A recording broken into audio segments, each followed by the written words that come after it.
What's going on, everybody? Welcome back to the channel.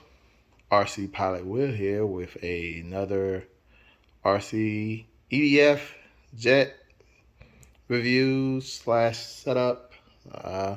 Basically more so a setup.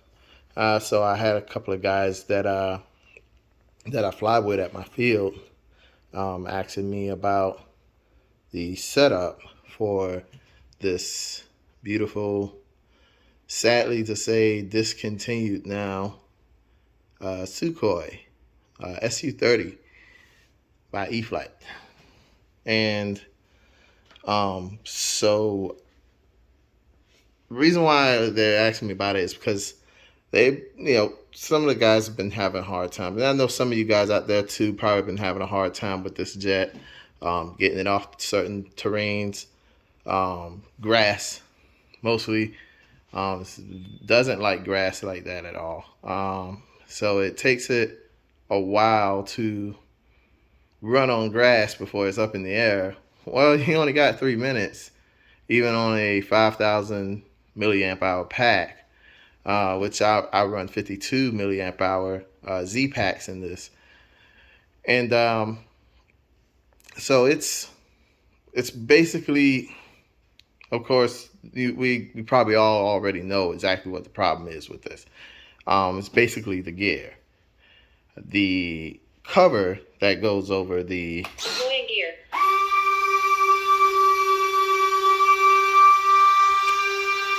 The cover that goes over the nose wheel here.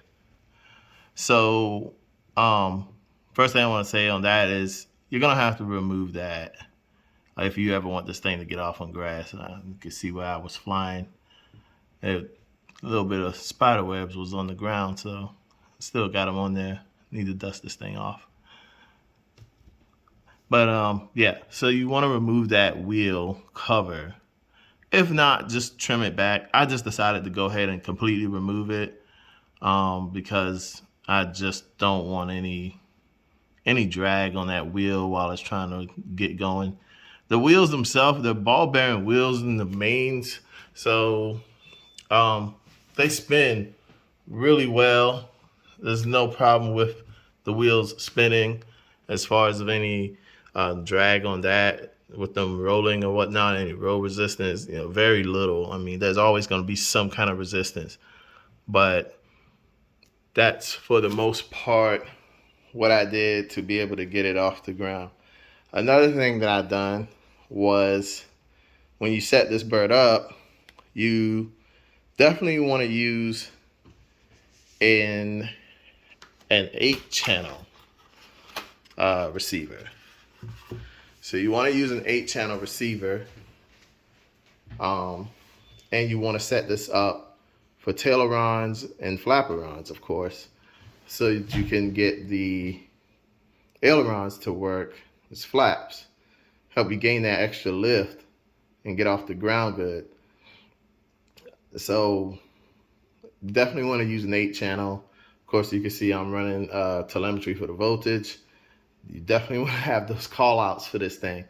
3 minutes and she's done, but having that call out in case your pack decides to say, hey, I'm giving up a little early, you can go ahead and bring it in. Usually when I fly, I'll get it up in the air and I hear the 1 minute remaining.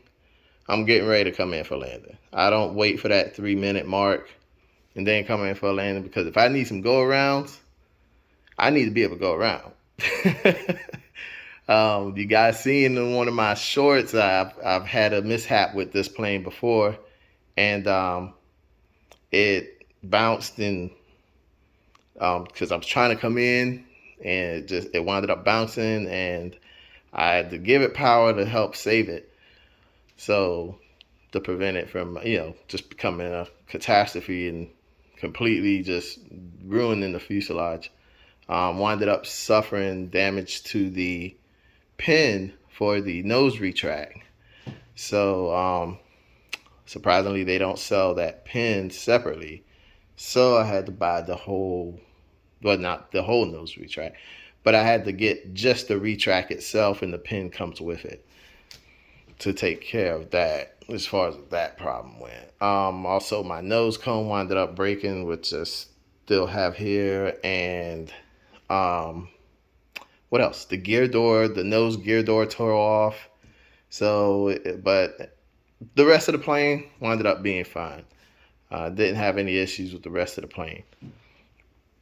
So yeah, you definitely want to set that up for ailerons, and I'll show you guys that, how I got the setups going on for that or whatnot. But that's definitely something that you really want to do there. Let's put that back. I also have airspeed telemetry on this as well, which after the nose cone broke, I put the pitot tube in. Of course, I don't have it slid in now, but I slide the pitot tube in and run airspeed telemetry as well.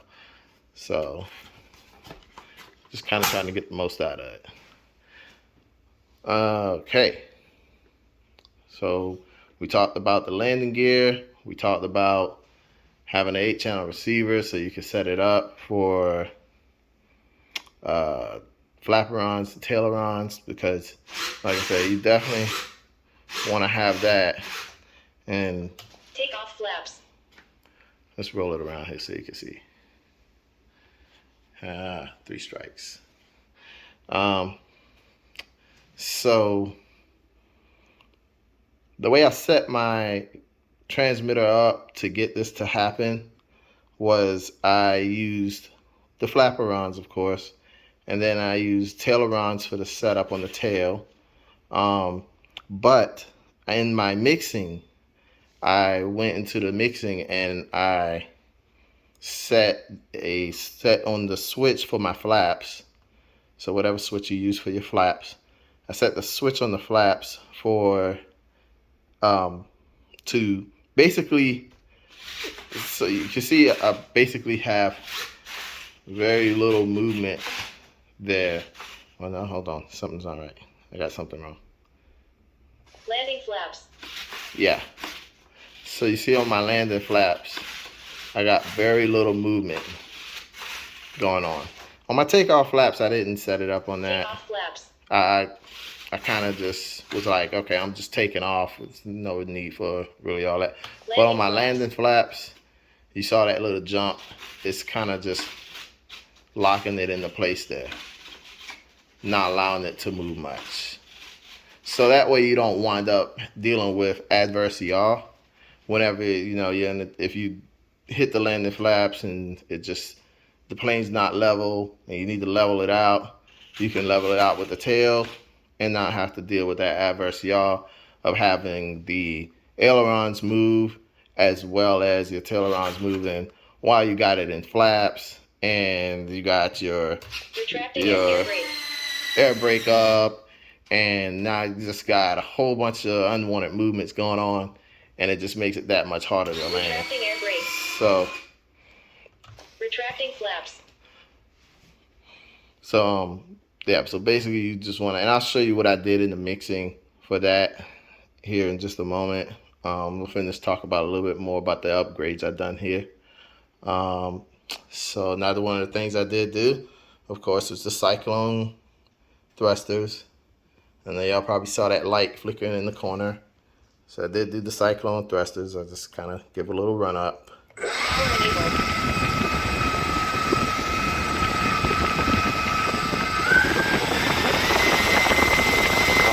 I don't want to throw the plane off the table, but power disabled. If I had some help, somebody to hold the bird, maybe so. But yeah, so I did install cyclones in there. Of course, you're gonna have to remove the EDF units, and you're gonna have to remove the ESC underneath the. Let me get it up. Air brake. Underneath the air brake, you're gonna want to take that tray out, which I didn't put back because it was a late night and I just didn't put it back. I have it, I just didn't put it back. But you have to pull that tray up, take your canopy off, and you can fish your wire all the way through which actually goes through pretty easy through the ESC opening under here. It actually goes through pretty easy. So you just basically take those 6 screws out right there in the middle, and you could drop out your ESCs. And of course, take the screws out here for the EDF unit. You can see those famous FMS 2mm hex. Pull those out and then get your units out, and you can go from there. Another thing I did install here, you probably noticed when you was looking at that Cyclone, those are not the factory motors. The motors that are in here are Freewing 2100 kV motors. They produce a lot more power on the FMS blades actually. So it's kind of a mix up. So I do have 2 of those installed. I also removed the factory ESCs, the factory dual ESCs, and I installed Predator 100 amp ESCs because the factory, they're fine. It's just I think they were 80 amps? Yeah, they were 80 amps. So I wanted that extra headspace to keep those ESCs cooler, so they run cooler. So I just went ahead and done away with them, and I took 2 of the Predator 100 amp ESCs, because you're not going to find dual Predator 100 amp ESCs. You can find dual 80 amp Predator ESCs, but not dual 100. So you're going to have to do some soldering, or you're going to have to go out and buy the proper gauge joint connecting so that you can connect all of the wires. And you just want it to be a nice clean connection. You don't want anything that's going to cause any extra resistance or put any extra resistance in there and cause the ESCs to starve for power, because they get greedy at full power. So you just don't want that to happen. But like I said, having that extra headspace makes me feel comfortable. So I went for 100 amps. I know a lot of people probably like 100 amps, that's overkill. So it's 70 millimeter. But yeah, I also did the magnet for the tail here. So there's already a piece of metal installed in there that they put in there for CG, I guess, purposes.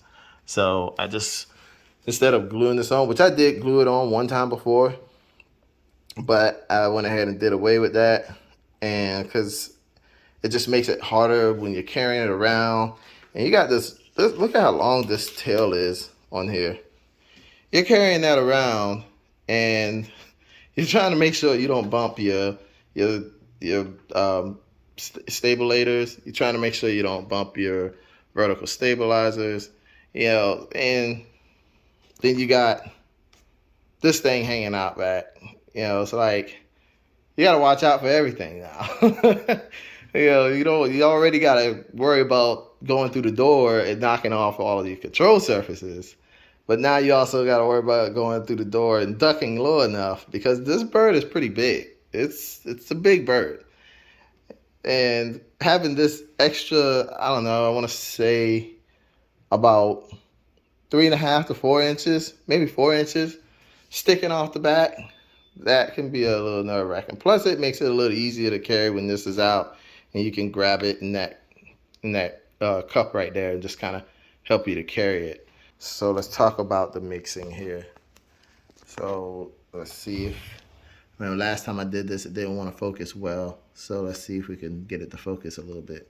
So basically what I did for the Su30 is that I went into, trying to see without moving the camera out of the way. So you're gonna do a couple of mixes here. And as you can see, my flaps on switch C. So, and you can see I did a aileron to right aileron mix. I'm gonna kind of just tell y'all what I got here because it's hard to see it. So my rate is negative 25, and 0 offset. Of course, I don't allow this to trim, and I do have it set for the takeoff flaps, but it's for some reason not working as good as I thought it was on takeoff flaps. I only tested it on landing flaps. That was my biggest concern. But that's how I have that set up, and that mix allows the ailerons to lock up basically no matter which way you roll, to the left or to the right. They'll move, but it's going to be so little that it's not going to be that significant as if you would have not put this in. So just real quick, you saw how it moved with, let's turn it back around. Let's get the bird back over here. So we're going to be looking at the left wing here. So Landing rates. High rates. Sorry about that. That's rates. We'll talk about that in a little bit. Landing flaps. So in the landing flaps, you see how much movement I got? Barely any movement there. And you're watching this with me. Barely any movement there. So now what I'm going to do is I'm going to just inhibit this. I don't even got to inhibit it. Just turn it off. And now look at how much that can cause you to crash. You're coming in and the bird's not level and you trying to level it off. That's gonna create an adverse yaw effect, because while this one's lifting up,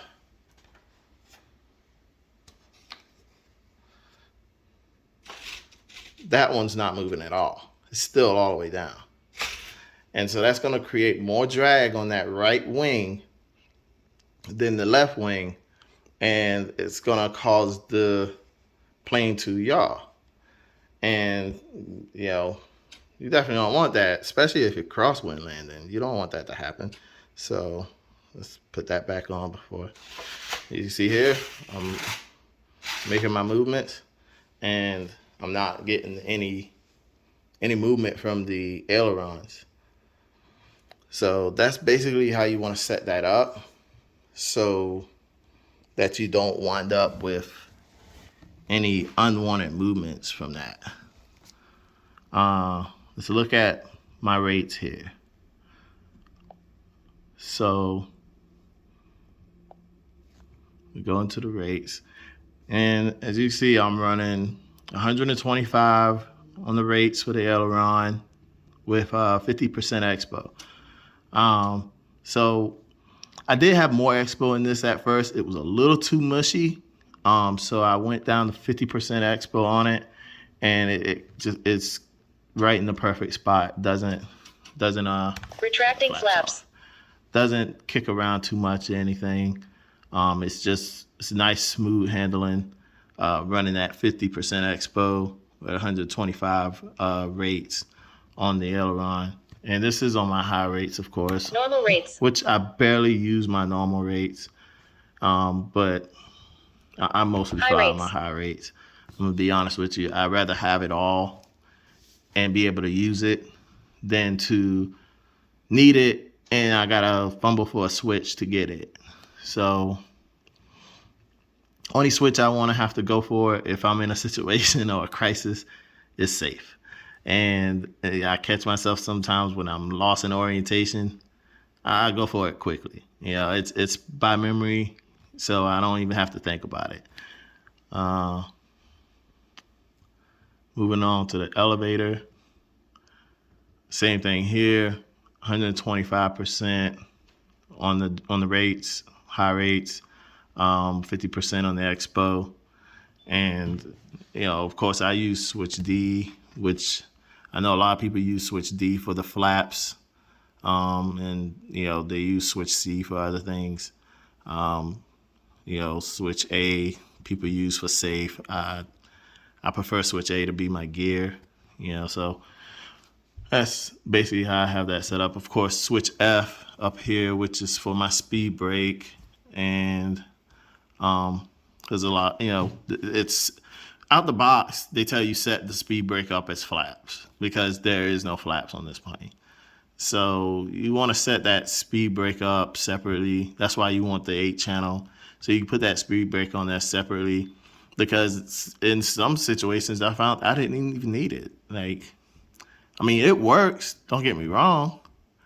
It really does work. My maiden flight, I used the speed brake, and it slowed the plane down tremendously, and it just crawled to a slower speed. And I gave it some power to just kind of keep it going at the speed that I wanted it to maintain, and it just set right on down, nice and smooth. So you definitely want to set that speed brake up, definitely. So let me just get down here a little bit. So I do have what I like to call an idle setup on here, because I don't like for my planes to I don't like to wait for that response time between my transmitter and my receiver to communicate with my ESCs for them to start pulse widthing, start their pulse width for the motors to drive my fans, of course. So I like to use on the throttle curve. I like to use, you probably heard my transmitters hollering eco flight mode, standard flight mode, sport flight mode. Well, basically what I did here is I got one mode where I can't go over 80%. Well, just on this plane, I think it's 85 or is it 80? It's 80%. So I can't go over 80% in the eco mode, which is where I want to be at if I'm trying to save battery, especially if I got to do a go around. I don't want to wind up hitting 100 on the power, and because I mean, all you do those go arounds, it's kind of like instinct. You know, you just jump right into the throttle, and I don't want to be on a go around jumping into the throttle and I'm wide open 100%, and there's barely any battery left. You know, so that's going to leave you in a bad spot, because now what if you don't finish the go around? Or what if you need a second one? You know, and now here you are with, you know, low voltage cut kicking in, and you gotta, you know, your bird's either gonna crash or you're gonna have to belly land it.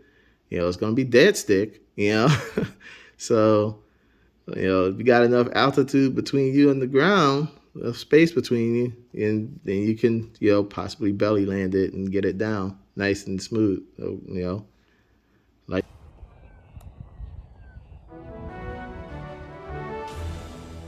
ran out of juice, y'all. But so yeah. Idle up. But then I also got this mode, which is just it allows me to just kind of, you know, with very little movement of this, make sure the throttle's off. Very little movement of the stick, you know, I'm at a higher point of throttle without having to ramp myself all the way up there. You know, I can get up there pretty quick, but I hardly ever use this. I'll be honest with you. I do every now and then, but I hardly ever use it. Just kind of makes it punch a little better. But my whole purpose of all of this was to just so that I like to have an idle speed running. So when I cut my throttle cut off, which is what a lot of people call it, the throttle cut off, and that way the motors are allowed to spin. Engines. Power enabled. It's just running. It's running at a lowest speed, and I don't have to worry about that. You know, the motors are stopped, and then it's got that brief second, or that, power disabled, you know, half a second before the motor starts back up. I need that thrust right now. I can't wait for that half a second. And then on top of that, it's going to give a burst. A burst is going to take more of your battery.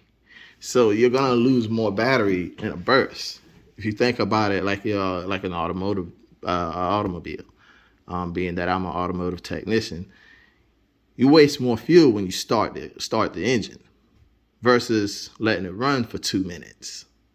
So shutting it off to cut it back on 2 minutes later, you waste more fuel. Well, shutting these engines off, or these motors off, to turn them back on, you're bursting. And every time you burst, you're wasting more of your amp hours. You're draining the battery even more, draining it quicker. So it's easier to just let it just run at a low speed, let it glide in. The air's going to be pushing through there as well. It's going to be, because it's cruising through the air. So the momentum, the force of the air coming in is going to actually kind of help as a little bit to kind of try to speed those turbines up, or those EDFs up a little more. And for all my guys that know, any type of 3-phase motor being forced to turn faster than what it's being commanded to turns into a generator. So, I mean, it's actually kind of helping the system out in that way.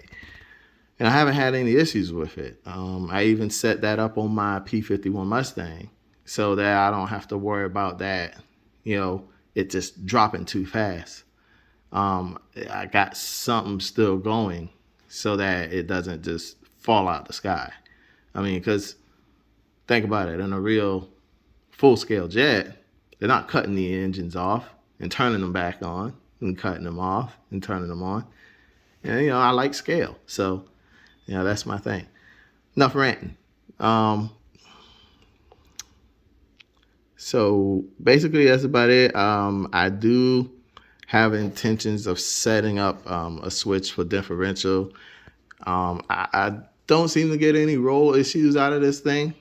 But I am planning to set up a differential switch, maybe 10% and 20%.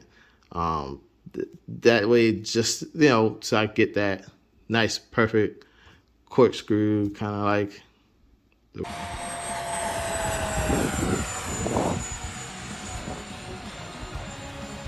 Nice. Seems like the Rafale does a lot of stuff. But all right, so yeah, that's basically about it. I mean, AS3X, you guys basically know about that, but just in case there's somebody out there that's asking, oh, wrong button, wrong touch. Just in case there's somebody out there, wondering about it. On this plane, my AS3X gains are set as you see here for flight mode 3. AS3X. For flight mode 2. And of course, flight mode 1 is going to be safe. But they're set the same.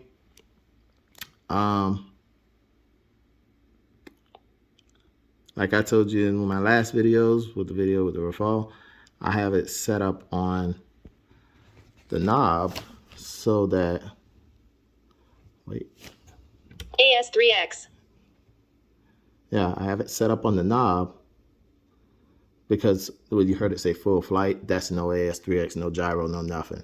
In case you have a receiver come loose, you want to have a channel where there is nothing. Because if you got a gyro frame in there... Frame 16. Uh-oh, we got a frame. Antenna sitting lower than the bird, I guess. I don't know. Maybe it's because it's too close to the table. But, it terminated. Reconnect. And like I was saying, you don't want to be in a situation where your receiver comes loose and you got to try to figure out what's going on. Well, don't try to figure out what's going on. Just go to straight raw flying and then land your plane. Because last thing you want to try to do is figure out what's going on. Why is it doing this? Why is it doing that? That's too much thinking. You can overthink a situation. Just flip it to gyro off, and which is full flight. It's showing gains. I don't know why, but the gyro is turned off on that flight mode. That's why when I move the knob, nothing happens. But so you just want to have it at that, so that way you don't wind up in a situation. And having the gains on a knob, I know that there's you can capture them when you're done and save them, but conditions change. So I leave it on the knob. So when I see the plane is doing something I don't like, I just adjust it. Just that simple. Adjust it and send it on its way and be done with it. So that's basically all I do there. Frames 20. I'm getting these frames from. I'm in the house. Maybe it's my internet. So basically that's about it, guys. My flaps system. It's just kind of run you through that. Nothing special here. No elevator mix. This plane is really solid. So when I first got it and I trimmed it out, I didn't have to do any serious trimming. A little bit of roll, I think it was, and she trimmed right out. I mean, she just started flying smooth as butter. It was almost like it was on rails. But like I said, 3 minutes, or if you got a voltage call out, you got some telemetry going, that's definitely going to help you out to have that telemetry going. Because, the battery, like I said, can decide to say, you know what, a little much right now. It's a little too much. So I'm just done with it. And you don't want to wind up being in that situation. Oh, okay. Let's talk about CG. So, where you see my battery positioned at now is the best place I've been able to fly this bird at. It helps it get to that straight and level point, but you can also put it in the high alpha. Like I said, this is with a 52 milliamp hour Z pack.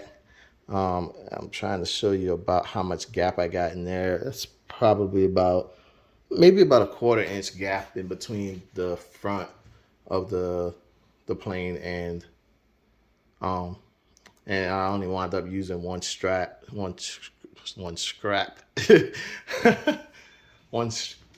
y'all know what I'm saying. Only wound up locking it down with one. So I don't have it in there, but this stuff is a lifesaver. So you definitely want to have this to hold that battery in place, because it's going to slide on that balsa wood otherwise. But yeah, so that about does it, guys. I hope I was able to give somebody some information. I don't see a whole lot of setup videos on this plane. I just see a lot of guys flying them, and you see they got tailerons, and you see they got flapperons, and nobody tells you how they do it. Well, I'm telling you how I've done it. So that's how it's done. And of course, she looks good in the sky with those thrusters in there. That nice gold back on the motor helps make it look even better. I wish I could spin it up for you guys. Let's just see what that.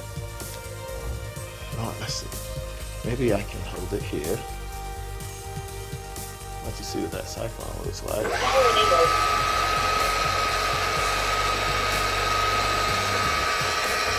Yeah, I got it.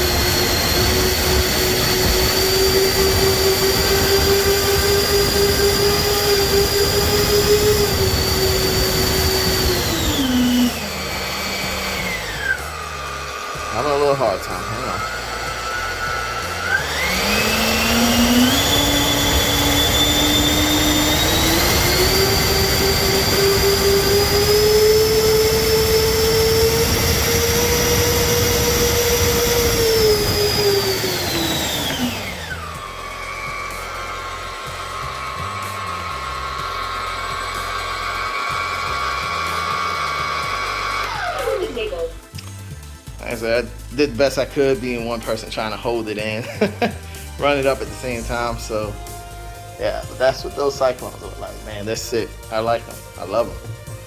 Love them a lot. I'm actually gonna probably put them in some of the other birds that I have, the L39, which, by the way, it did have a mishap. Sorry I don't have that on video for you guys, but it's coming back.